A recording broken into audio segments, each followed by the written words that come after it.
dietary recommendations would you make for our patients? So for patients in our weight management program, I like to take a deep dive into their diet, but to put it in one sentence, the best diet for any patient is a relatively healthy one that they like enough that they will actually stick to it.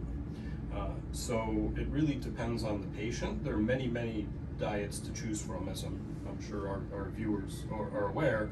Many so-called fad diets that come and go, and different styles of eating that are more standard and tend to persist with time. So those might be the Mediterranean diet, the DASH diet, which is one to control hypertension, high blood pressure, keto diets, vegan diets, and all variations on these themes. However, when I'm enrolling a patient in the weight management program and we start to talk about diet, first of all, it depends on the patient's lab work. You know, if they have blood sugar issues or if they have cholesterol issues, maybe we have to tweak their potassium a little. All these things are going to factor into which kind of dietary recommendations I make. But I don't usually recommend a very strict diet such as keto or vegan to a patient unless they're really open to it, maybe even asking if they can do that from the outset, because these are very hard to adhere to. If you're somebody who enjoys animal protein of some kind, then a vegan diet isn't an option, really. I can recommend it, but they will never follow it to the letter. Keto diet's very hard to adhere to. If you really want to be in ketosis, you need to have between 30 and 50 grams of carbohydrate daily, no more. And in the initiation phase, it's got to be less than 30 to get into ketosis, where you start burning fat more. So that's really only for people who really are open to the idea of a ketogenic diet. And there are also caveats. The ketogenic diet, for example, can raise LDL cholesterol, really especially in people who have genetic variations of high cholesterol. It's called familial hypercholesterolemia. So if you have FH or you just tend to run a high cholesterol a bit, you may really have super high LDL cholesterol, the so-called bad cholesterol, the one we worry about. If you're started on a keto diet, because there tends to be a lot of fat in the keto diet, low carb but high protein, high fat.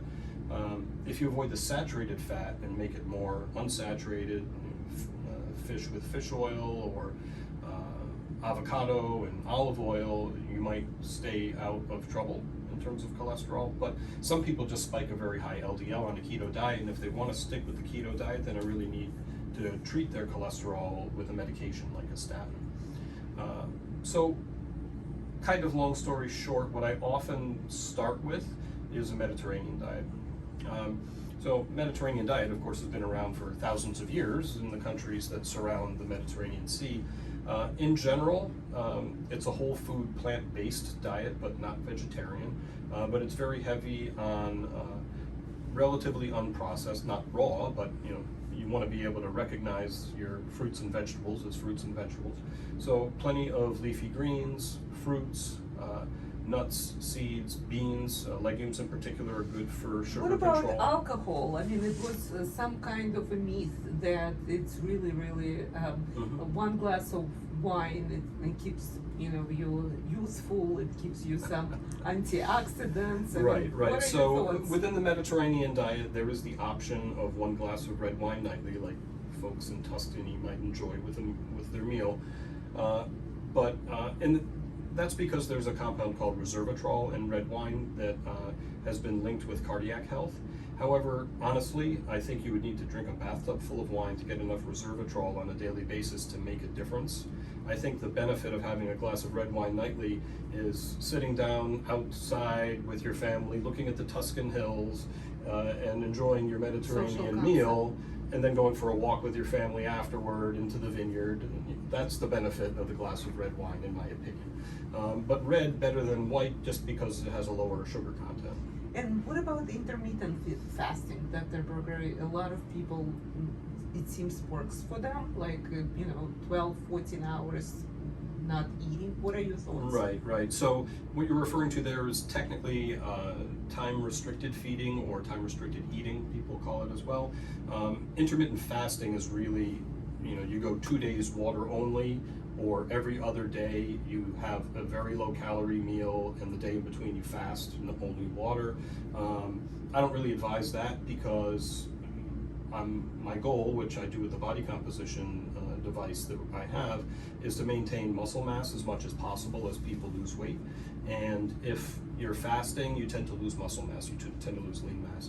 But to get back to your question, which is really about time-restricted eating, though the benefit of that, in my opinion, of, for example, an 18 and 6, 18 hours not eating, 6-hour eating window, is that it's hard to cram as many calories into 6 hours than if you ate all day long, 3 meals and a few snacks.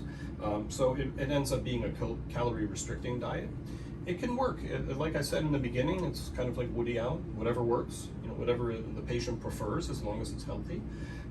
So, for me, as you know, it doesn't work. I just get a little too moody if I don't have a meal, every few hours.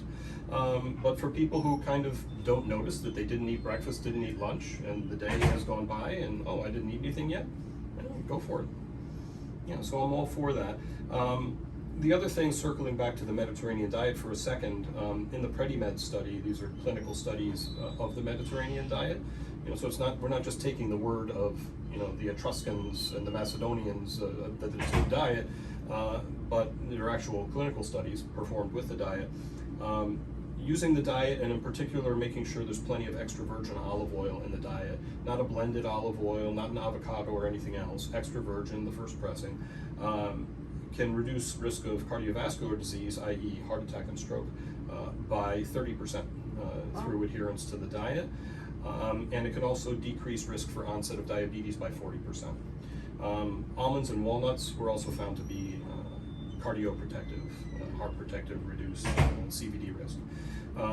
So the other aspects of the diet, like it's a pyramid, the first rung, first step of the pyramid is all that stuff I just described. Then you move up to fish and seafood. Those are emphasized, so try to do 2-3 meals per week of fish, in particular on the fin fish side of things, things like salmon, tuna, that are high in omega-3 fatty acids, so-called fish oils.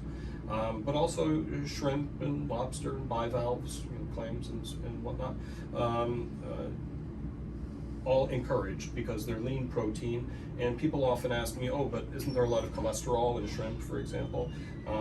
Just to digress for 1 second about cholesterol. So the cholesterol in food, and eggs are a perfect example, how they've been vilified over the years as being high in cholesterol. We don't really absorb very much cholesterol out of our foods. Most of the cholesterol absorption in the intestine is just reabsorbing the cholesterol that's in your bile that gets secreted out of the gallbladder when you have a fatty meal. And the body wants to conserve all that cholesterol it took so much time and effort to make in the liver. But the cholesterol in your food, you don't absorb too much of it. Most of the cholesterol in the bloodstream is coming from our diets, in the sense that it's from the saturated fat we eat, red meat, junk foods, fried foods, processed foods, and our carbs. If you overload the liver with too much sugar at once, like with a can of Coca-Cola, the extra sugar that it can't handle, it would ordinarily turn it into something called glycogen for storage, but if it can't handle it, it's too much, it turns it into fat. It gives you fatty liver, which can lead to cirrhosis, but also the fat can be converted by the liver into cholesterol, giving you high cholesterol in the bloodstream, which can lead to cardiovascular disease. So basically, you want to control your simple carbohydrates for that reason, but seafood, even if it's high in cholesterol, eggs, even though they do contain cholesterol, you can have 10 eggs a week without any issue. It's a very lean and good protein in the egg. So poultry, fine, and also dairy is fine, but try to go lower fat on the dairy, a skim milk versus a whole milk, and maybe a harder cheese rather than a softer cheese, things like this. And then the very tippity top of the pyramid are the things that you should really have minimally, and those are red meat, sweets, and things like that. So, going to all the conferences and reading a lot of literature on obesity management, a lot of professionals, they advise on plant-based diet, right? I mean, and you saying that it's really hard to sustain in the long run. Tell me a little bit about the plant-based diet. Is Sure. it really works to that extent when people actually come out from medications, and they can really maintain the healthy lifestyle? So honestly, it does. There's an awful lot of data to support, and this is going back to the 60s, 70s, like the China study with Dr. Campbell from Cornell, showing all kinds of chronic disease risk decrease across China in people who ate a vegetarian or vegan diet. There are multiple cancers associated with not just obesity, but also somewhat with animal protein. I think there is something to it. So eating a vegan or at least a plant-based diet and kind of minimizing your animal protein intake, definitely healthy. It's going to really control your blood sugar well. It's going to drop your cholesterol. There's plenty of protein in it. There's not an issue with protein intake just because you're not eating meat per se. You can bump up your protein through legumes, which beans, soy, tofu. Chickpeas. Yeah, it doesn't need to be tofu and soy. It can be any kind of bean legume, and so it's not a problem to get enough protein. If you're a pure vegan, after 3-4 years, you might deplete the amount of B12 that you have in the liver. So you just want to supplement with B12. But overall, it's a very, very healthy way to eat. And if you don't want to go pure vegan and you want to have, a piece of pizza with cheese on it every now and again, or whatever, you could call it a plant-based diet. Call it whatever you like. It's really a matter of semantics. If you must be vegan for whatever reason, if for health reasons or for personal preferences in terms of animals and things, go for it. But I think controlling animal protein, but in particular red meat, is going to be healthier for you in terms of decreasing your cholesterol and also decreasing your cancer risk, in particular for colon cancer. So while I'll be honest, myself, I'm not a vegan. I do try to have a vegetarian meal now and again, but I'm still every once in a while going to have a steak, for example, honestly. But the more vegetables and whole grains, fruits, nuts, beans, seeds, everything that's on that first rung of the Mediterranean diet, the more of that you do, the healthier. So yes, if you can be purely vegan, and honestly I think it's a fairly healthy way to eat, although you must eat the right things.